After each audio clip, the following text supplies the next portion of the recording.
What's up everybody, Pete here from The Sunday Drive, and if you're in the market for a new head unit for your vehicle, you probably already know about ATOTO's S8, and you might even be cross-comparing it to their A6 Pro or other brands of head units. So if you want to see the unboxing and quick overview of this, stay tuned.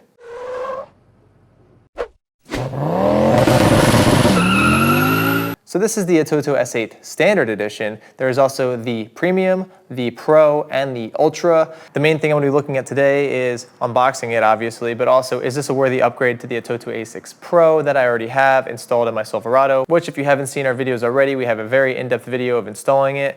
We also have a video of a complete walkthrough and review of the A6 Pro, and we have two videos on how to get Apple CarPlay and Android Auto to work. One is for wired, one is for wireless. This S8 Standard is similar to my A6 Pro in the fact that it does not have Apple CarPlay or Android Auto built into it out of the box. You do need to have a dongle, which I have a video of, and I'll show you with this as well. The Premium, Pro, and Ultra all supposedly have Android Auto and Apple CarPlay built right into it, and I think the Ultra even has wireless CarPlay. If you're in the market for a head unit, mostly because you want Apple CarPlay or Android Auto, which I highly recommend, I really do love them, it might be worth it to splurge for the premium version of this head unit, but since I already have the dongle with my A6 Pro, it's not a huge deal, and that is a wireless dongle, so I already will have wireless CarPlay functionality even with this standard. Now this head unit does come pre-installed with ATOTO's UI 10.0 software, which is based off of Android Oreo or version 8.0 of Android, and that came out in 2017. Now, interestingly enough, about 17% of all Android devices, phones, tablets, head units, run Android Oreo still. So I'm gonna get into just opening this box up and seeing what it comes with, but I just wanna say that I love my ATOTO A6 Pro. I have rave reviews about it. I haven't really had any issues with it. I may have had to reset it because it's frozen 3 times over the last year, and it's extremely snappy. The processor in this should be a good upgrade over my A6 Pro. This has an Intel octa-core, which means it has 8 cores. I think that's kind of overkill. I usually think that single core speed is a little bit better for me. So looking at the box, there's a couple of icons that we can take note of. There is a video camera, which means that it has front and rear cam compatibility, 2-second boot time, which means when you turn the key on, it's on, and I love that about my A6 Pro. It's also very fast to turn on. I've done a review on the SA102, and that takes a little bit longer to turn on, but it's still a great head unit. Now this has a little Bluetooth icon with an Internet Explorer icon next to it. That insinuates that you can use Bluetooth tethering to connect to the internet. Now here you have an HD camera compatibility. So perhaps the top purple one is front cam compatibility, so driving cam, which will also record to SD card, and the bottom is the rear view cam, which supports up to a 720p camera and provides you with parking lines, which we'll see. Not totally sure what this Bluetooth lock is. And there's a 8-core processor, which is an Intel 8 octa-core. I think octa-core is kind of overkill. I usually prefer faster gigahertz. There's a DSP chip in here, which means they usually get increased functionality with like how many bands the equalizer will have, low pass filtering, other audio related things, which is nice to have. And there's a picture of a picture. So I'm guessing that has to do with just the fact that you can look at pictures with it. So let's just get right into unboxing this. I don't want to spend too much time on it. I'd rather know if this is just plug and play compatible with my A6 Pro. So that's going to be the next test. But included with the standard version of the S8, so you get a GPS antenna, which is identical to the one on my A6 Pro, which is good, so I don't have to rerun that. And here that is. By the way, the GPS antennas are identified with the purple connector. You also get a microphone, a harness which labels all the colors for each wire when you're wiring this up to your car. And I noticed that there's something different here, is a steering wheel control jack right here. So this looks like a 3.5 millimeter plug. My A6 Pro does not have that, but I also don't have steering wheel controls on my radios, so I'm not too concerned about it. It's nice to know that it has steering wheel control functionality built right into it. Here is the Wi-Fi antenna, which again is identical to the one with the A6 Pro, so I don't have to run that again, although this was probably the easiest wire to run because I just double side taped it right next to the unit. And it gets pretty good service, or I guess signal. It also comes with these universal brackets, which I've never used once. I always buy a kit for my specific vehicle from Metra. That's just an example. It doesn't have to be from them, but I've never found these to really work for my application. They also have this USB connector, so on one side there's this 8-prong plug, and then on the other side, there's 2 USB plugs. So that allows you to connect your phone or memory card. One of the wires is dedicated to being a phone link, so it has data, and the other one is simply for charging and usually supports 2 amp fast charging. Now here's the front camera in. This is like a little RCA jack, like the video plug. Different from my A6 Pro because the A6 Pro front camera that I have installed uses USB. Therefore, I cannot use it. And it also comes with this little bezel that you put on depending on the fitment with your vehicle. Also, you get your standard instruction manuals. And these I always like because you don't have to go out and make your own or find one that fits. Screen protectors. I love screen protectors. Why? I don't know, because I'd rather just be able to have something that is capable of getting damaged and replaced, and I can just pull this off and put it back on. I'm very specific about my screen protectors because I hate when my fingers feel like they're getting stuck on them. These don't do that, at least not on my A6 Pro, so that's a plus. All right, in the box is another manual. So we have 3 booklets of text, and I probably won't read any of them. Put the box down here, and finally we have the unit. So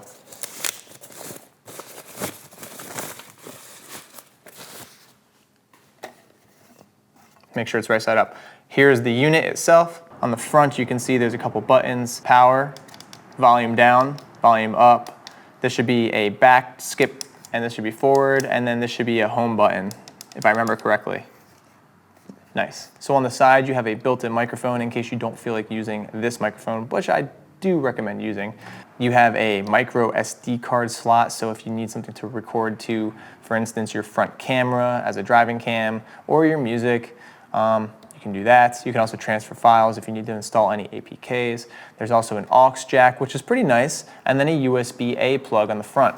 So my A6 Pro does not have this USB plug on the front.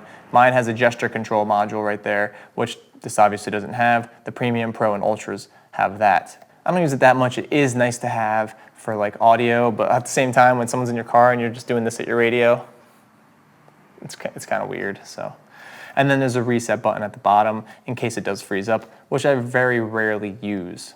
Now, some information about the display. The base one, or the standard, comes with an IPS display, which is the same one on my A6 Pro, and it's plenty bright, plenty powerful, and really crystal clear. The viewing angle is really good on it. But if you upgrade to the Premium, Pro, and Ultra, you get a QLED display. I think it's a little bit brighter, so it's an upgrade, but I'm perfectly happy with this one. As long as it's a capacitive screen with a good resolution and good touch inputs, I'm not gonna complain. I think that the colors look good on this already, so at least on my last one. I'm sure they're using the same exact display because they're both rated at the same brightness. So on the back along the top, we have a sub output, we have a rear camera input, and then we have another video in. Then the bottom 2 rows are just for audio, so you can see them right here.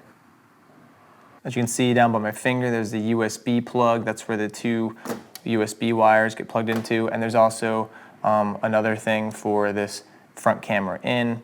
Now, like I said, my A6 Pro has a USB for the front camera. This doesn't have any USB type A ports on the back, so I can't reuse that, which is a bummer.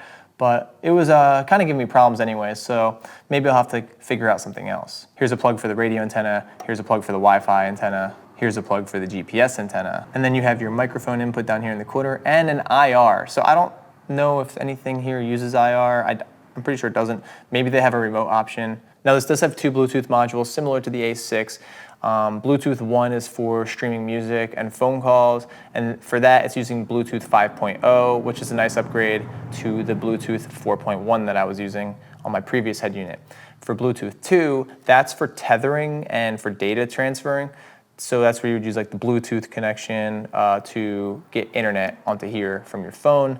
So for that, it's using Bluetooth 4.1 as opposed to 4.0 on my previous unit. So I've got this out of the box, and now I'm gonna go see if it's just straight plug and play with my A6 Pro in my truck. It should be. This harness looks almost identical, and I doubt they would have really moved any of the pins around. At least I hope not. So I don't wanna blow it up and send 12 volts somewhere it wouldn't go or shouldn't go. But I'm gonna do it anyway. So we're gonna see right now if you have an A6 Pro, Is this a worthy upgrade? I can already tell you right now though that this is worth it if you want an Android head unit in general and you don't have one, because the price point is there and it's a killer head unit for the price. So we're in my truck now, and the first thing I want to know is this unit hot swappable with the A6 Pro that I've been running for a couple of years now? Before I get rid of this unit, I just want to say I've had nothing but good experiences with it. It's extremely snappy, very reliable, and I'd still highly recommend it to anyone looking at it. So before I take this out, we have a very detailed video of this unit going through each of the functions and features. Check that out if you're interested in the A6 over the S8, and we'll get around to doing such a detailed video on this as I get to use it. Now, I'm not going to show you how to install this unit. We have a detailed installation video for this. Goes down. There we go. So as I said earlier in the video, the only thing that's different about this is the front-facing camera, which is kind of like my dash cam. That uses a USB plug, and the new unit does not have a full-size USB plug on the back for me to do. So if you want a front-facing camera, you actually have to use a different one, which I kind of prefer because you can use a generic front-facing camera that uses the yellow video plug. So pull out the radio antenna, GPS, Wi-Fi, USB plugs for the quick charge and the data connection that run to the bottom of the car. And there you go. Okay, so the plugs are in different spots. Actually, they're like totally different spots. I'll have to clean these wires up later. Plug in this USB. Almost all these wires are on complete opposite sides of the previous head unit, so don't mind the struggling here. And last but not least, the main harness actually flips upside down, and that clipped in. So far, so good, and turn it on.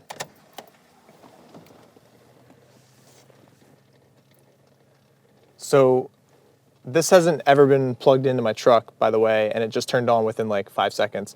Even the A6 Pro takes a couple of minutes to first start up, and then after that, it's a quick boot. But on this, it just seems to quick boot no matter what. And okay, Sound works. Sound is working well. I'll have to familiarize myself with all of these apps that come with it, but looks like we have auxiliary, Bluetooth 1, Bluetooth music, there's a Chrome browser, Pandora radio, Netflix, some sort of navigation app. Oh, it's actually just a navigation button that you can map to whatever app that you prefer. A music player, looks like Google Maps.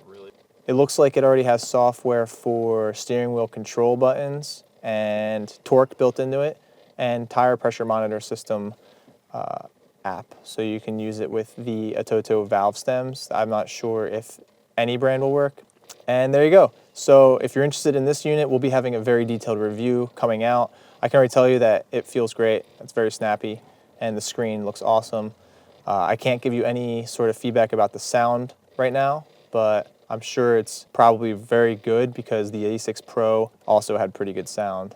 So thanks for watching. I'm going to put this head unit through its paces and get back to you. So stay tuned for that. And if you found this video to be helpful, please give us a big like and subscribe, and have a good one.